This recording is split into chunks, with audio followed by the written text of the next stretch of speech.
Welcome to episode 3 of Bootleg Cooking, motherfuckers! Fuck!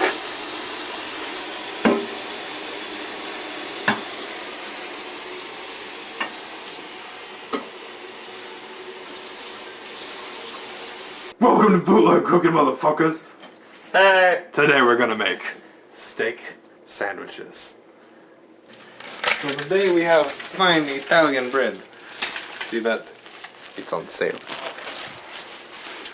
This is what makes the show Bootleg Cooking. I don't know what kind of fucking accent that is.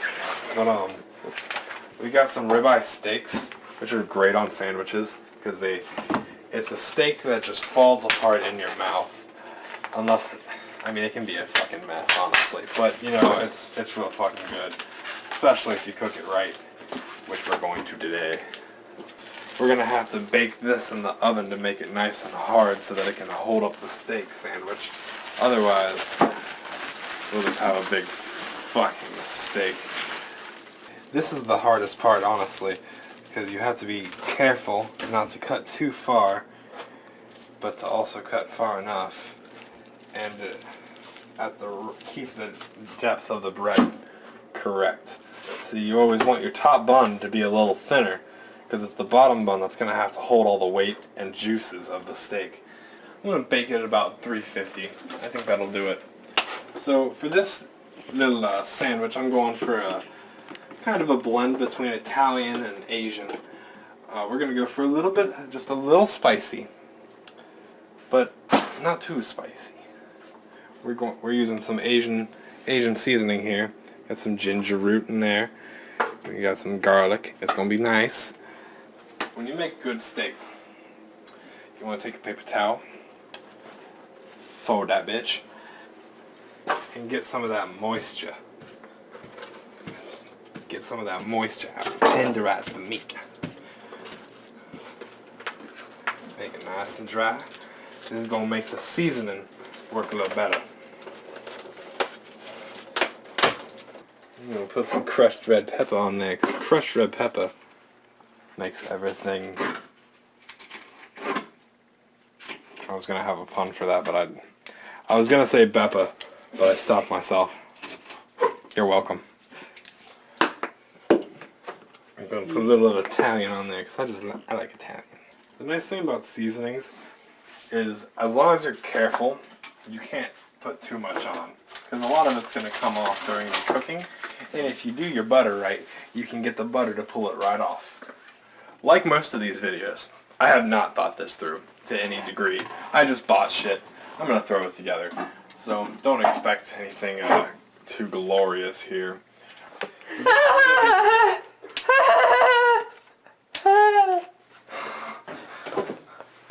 So the Yum Yum sauce is the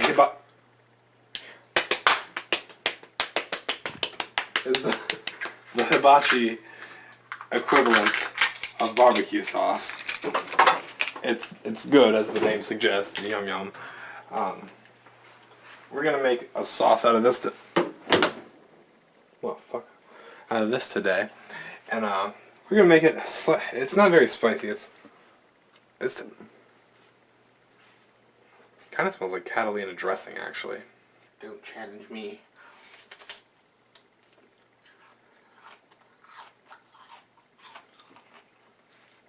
It's really sweet.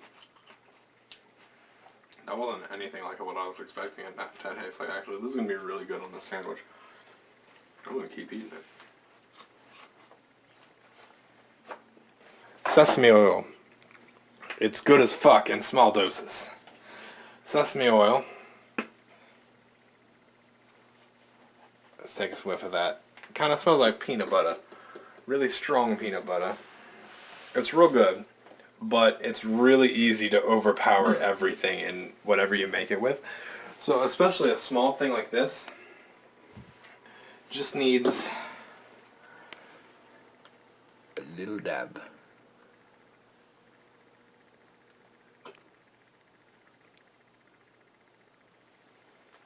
That'll be plenty. Ready? A little dab.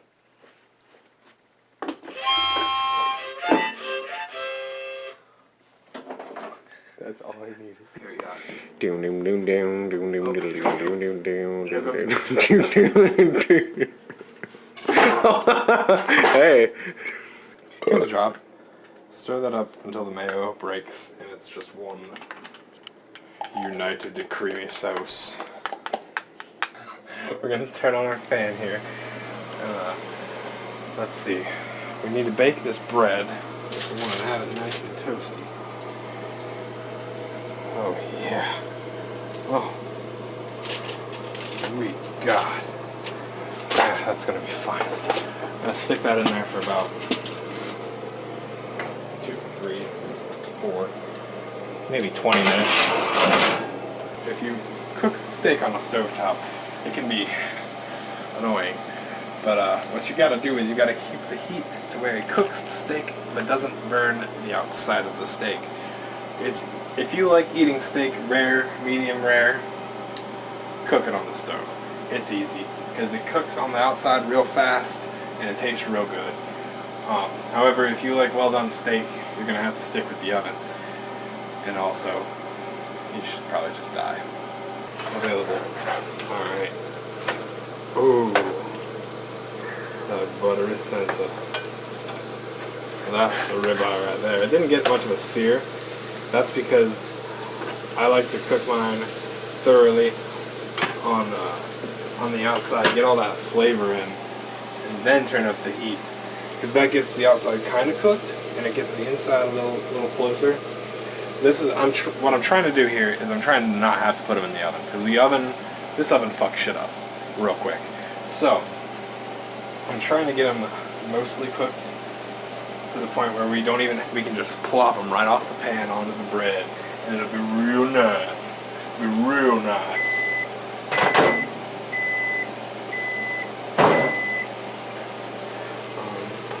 This, however, does not have enough butter. Fuck it. We'll use pancake butter. So we don't want to put too much on because then it's going to overpower everything. Also, it's going to be a fucking mess anyway, so we got to be lenient with our use here. It's going to basically just be like how you'd use an A1 sauce. Just cover at the top of it. And the thing I like about this show is it shows you ideas. It doesn't tell you recipes and all that shit. If you want to be a good bootleg bootleg chef, I guess. Yeah, fuck it, I don't care. Do your own thing. See stuff you like and just do that shit, but do it your own way. That's really what it's all about anyway. Cooking isn't an art if you just follow the fucking recipe book the whole way. That shit's... If you follow the book the whole way, then you're gonna go to hell, because that shit gay. Don't eat that onion. I will. I'll do it.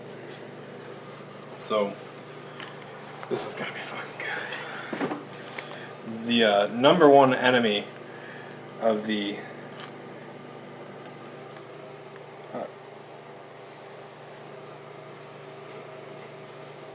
Get some lettuce. of the big sandwich eater is gravity and mouth size, I guess. You gotta have a good.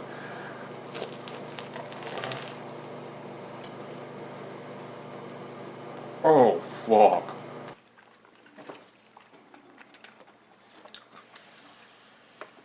Welcome back. Bite me.